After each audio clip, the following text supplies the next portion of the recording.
Acts 24. And after 5 days the high priest Ananias came down with some elders and a spokesman, one Tertullus. They laid before the governor their case against Paul. And when he had been summoned, Tertullus began to accuse him, saying, Since through you we enjoy much peace, and since by your foresight, most excellent Felix, reforms are being made for this nation, in every way and everywhere we accept this with all gratitude. But, to detain you no further, I beg you in your kindness to hear us briefly. For we have found this man a plague, one who stirs up riots among all the Jews throughout the world and is a ringleader of the sect of the Nazarenes. He even tried to profane the temple, but we seized him. By examining him yourself you will be able to find out from him about everything of which we accuse him. The Jews also joined in the charge, affirming that all these things were so. And when the governor had nodded to him to speak, Paul replied, Knowing that for many years you have been a judge over this nation, I cheerfully make my defense.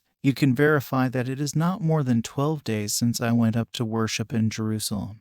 And they did not find me disputing with anyone or stirring up a crowd, either in the temple or in the synagogues or in the city. Neither can they prove to you what they now bring up against me. But this I confess to you, that according to the way, which they call a sect, I worship the God of our fathers, believing everything laid down by the law and written in the prophets, having a hope in God, which these men themselves accept, that there will be a resurrection of both the just and the unjust. So I always take pains to have a clear conscience toward both God and man. Now after several years I came to bring alms to my nation and to present offerings. While I was doing this, they found me purified in the temple, without any crowd or tumult. But some Jews from Asia, they ought to be here before you and to make an accusation, should they have anything against me. Or else let these men themselves say what wrongdoing they found when I stood before the council. Other than this one thing that I cried out while standing among them, it is with respect to the resurrection of the dead that I am on trial before you this day.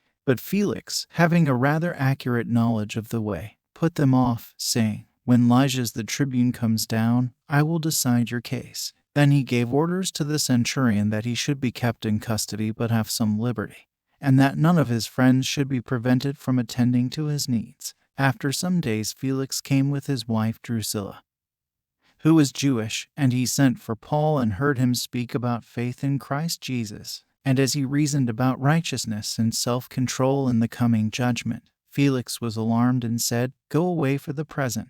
When I get an opportunity, I will summon you. At the same time, he hoped that money would be given him by Paul. So he sent for him often and conversed with him. When 2 years had elapsed, Felix was succeeded by Porcius Festus. And desiring to do the Jews a favor, Felix left Paul in prison. Acts 25. Now 3 days after Festus had arrived in the province, he went up to Jerusalem from Caesarea. And the chief priests and the principal men of the Jews laid out their case against Paul, and they urged him, asking as a favor against Paul that he summon him to Jerusalem, because they were planning an ambush to kill him on the way. Festus replied that Paul was being kept at Caesarea, and that he himself intended to go there shortly. So, said he, Let the men of authority among you go down with me. And if there is anything wrong about the man, let them bring charges against him. After he stayed among them not more than 8 or 10 days, he went down to Caesarea. And the next day he took his seat on the tribunal and ordered Paul to be brought. When he had arrived, the Jews who had come down from Jerusalem stood around him, bringing many and serious charges against him that they could not prove. Paul argued in his defense, Neither against the law of the Jews, nor against the temple, nor against Caesar have I committed any offense. But Festus, wishing to do the Jews a favor, said to Paul, Do you wish to go up to Jerusalem and be tried there on these charges before me? But Paul said, I am standing before Caesar's tribunal, where I ought to be tried. To the Jews I have done no wrong, as you yourself know very well. If then I am a wrongdoer and have committed anything for which I deserve to die, I do not seek to escape death. But if there is nothing to their charges against me, no one can give me up to them. I appeal to Caesar. Then Festus, when he had conferred with his council, answered, To Caesar you have appealed, to Caesar you shall go. Now when some days had passed, Agrippa the king and Bernice arrived at Caesarea and greeted Festus. And as they stayed there many days, Festus laid Paul's case before the king, saying, There is a man left prisoner by Felix, and when I was at Jerusalem, the chief priests And the elders of the Jews laid out their case against him, asking for a sentence of condemnation against him. I answered them that it was not the custom of the Romans to give up anyone before the accused met the accusers face to face and had opportunity to make his defense concerning the charge laid against him. So when they came together here, I made no delay, but on the next day took my seat on the tribunal and ordered the man to be brought. When the accusers stood up, they brought no charge in his case of such evils as I supposed. Rather, they had certain points of dispute with him about their own religion and about a certain Jesus, who was dead, but whom Paul asserted to be alive. Being at a loss how to investigate these questions, I asked whether he wanted to go to Jerusalem and be tried there regarding them. But when Paul had appealed to be kept in custody for the decision of the emperor, I ordered him to be held until I could send him to Caesar.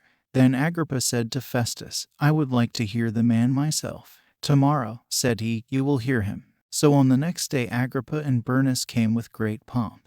And they entered the audience hall with the military tribunes and the prominent men of the city. Then, at the command of Festus, Paul was brought in. And Festus said, King Agrippa and all who are present with us, you see this man about whom the whole Jewish people petitioned me, both in Jerusalem and here, shouting that he ought not to live any longer. But I found that he had done nothing deserving death. And as he himself appealed to the emperor, I decided to go ahead and send him. But I have nothing definite to write to my lord about him. Therefore I have brought him before you all, and especially before you, King Agrippa, so that, after we have examined him, I may have something to write. For it seems to me unreasonable, in sending a prisoner, not to indicate the charges against him.